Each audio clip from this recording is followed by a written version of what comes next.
to the Mathematics Academy, an inclusive organization founded on truth, where curiosity and engagement connect philosophically to encourage lifelong learning. We're glad you're here. We hope you'll enjoy today's quadratic lesson on completing the square with our wisest teachers, Socrates, Plato and Aristotle. Hello, I'm Aristotle. I'd like to help you to better understand quadratics by literally thinking of a square, as the term quad in the word quadratic refers to a square. Here, you can see that both the length and width of this square are represented by the variable x. Now let's calculate the area of this square. When you multiply both variables together, you have a quadratic expression, x squared. Quad refers to a square, or a variable raised to the power of 2. Quadratic relations mathematically describe changes in area and in acceleration in our world. This is why the units of area and acceleration are squared, such as in the unit for area, square miles, or in the unit for acceleration, meters per second squared. Let's visualize another square, one that is larger. Here each dimension has the length x plus the constant b, where b represents any numerical constant added to the variable x. Now, let's calculate the area of this square using the constant b. Notice when you multiply the length and width, it again creates quadratic expression in factored form. We then continue to expand our expression, step by step, until it is in standard form, where there are now two terms that both have the variable x. One is squared, and the other is to the power of 1. Notice also that this trinomial has three unlike terms which you cannot add together. This expression is an example of a quadratic in standard form seen here.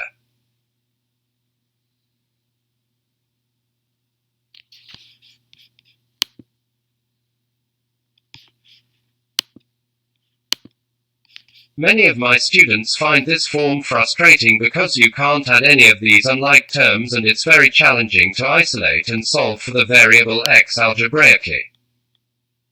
However, if you look closely within this square, you can see that the top expression created the bottom one, meaning they're equivalent. Therefore, whenever you have a quadratic expression in the form x squared plus 2x plus b squared, you can replace it with a much simpler one, being x plus b, all squared.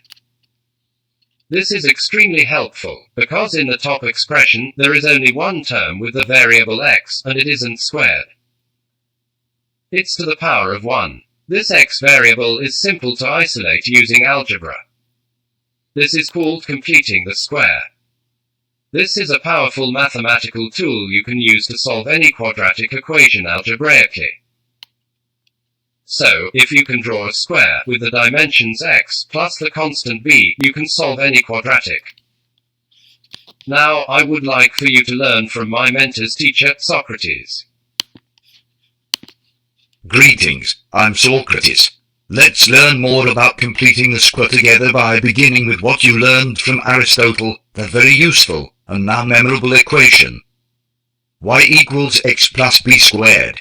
Let's expand this, step by step, to bring us to the standard form of this equation like so.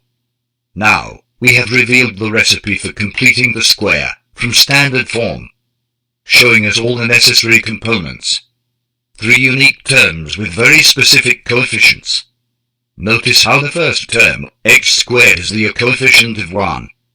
The second term 2bx has the coefficient 2b, and the third term b squared is the value of the coefficient c. So, if you can mathematically manipulate a quadratic equation into this unique form, having these specific coefficients, you can replace it with a much simpler x plus b squared equivalent, and complete the square. Now, I would like for you to practice what you learned with my greatest student, Plato. Hello there, I'm Plato. Let's practice what you've learned from Aristotle and Socrates by solving some quadratic equations using completing the square. Let's begin with this question, where we will solve for the variable x together.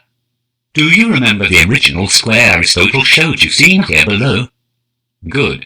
Now, do you see the standard form trinomial expression at the bottom?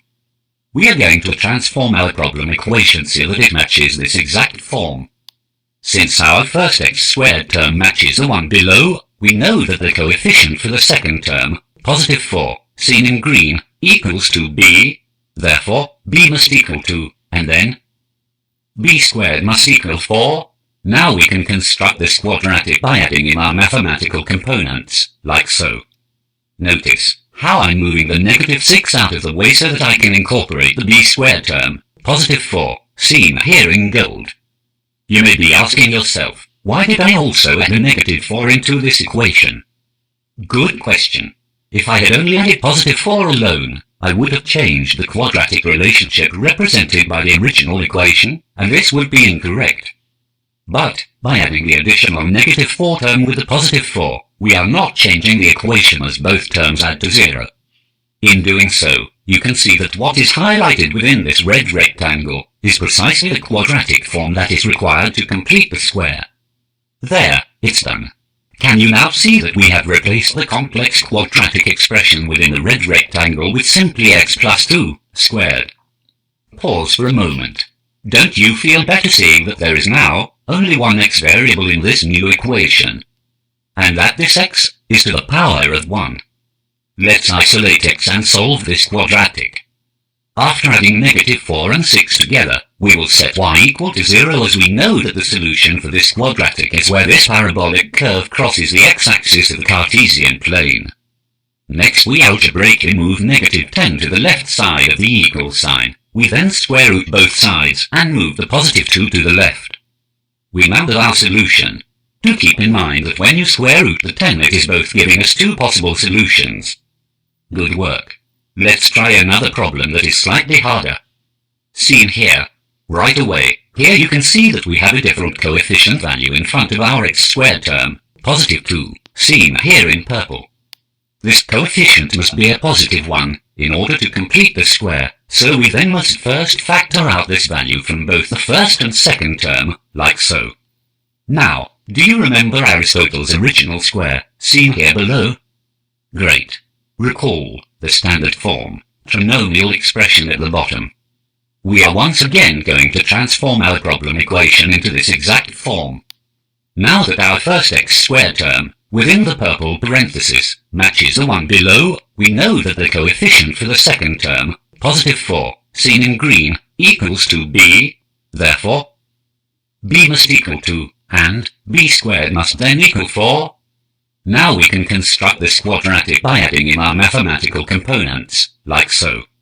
Notice how I'm moving the negative 2 out of the way, so that I can incorporate the b squared term, positive 4, within the parenthesis, seen here in gold. Just as we did in the last question, I'm adding an additional negative 4 with the positive 4, to avoid changing the quadratic equation in error. As we are only interested in the positive 4 value to finish completing the square, we can remove the negative 4 value out of the parenthesis. Be careful here. Remember that everything within the parenthesis is multiplied by 2. This is why the negative 4 term has a purple 2 multiplied to it, seen here. Now, you can see that what is highlighted within this red rectangle is precisely the quadratic form that is required to complete the square. There, it's done. The contents of the red rectangle are now x plus 2 squared. Let's isolate x and solve this quadratic. Once again, we set the y variable equal to 0 and algebraically move negative 10 to the left side of the equal sign. Then we divide both sides of the equation by 2, and after square rooting both sides we move the positive 2 to the left. We now have our two possible solutions for x. Great work. We hope you enjoyed your time at the Mathematics Academy. Thank you for your curiosity and for engaging with our math teachers. Please remember to stay safe, to get your rest and to continue your lifelong learning. Bye for now.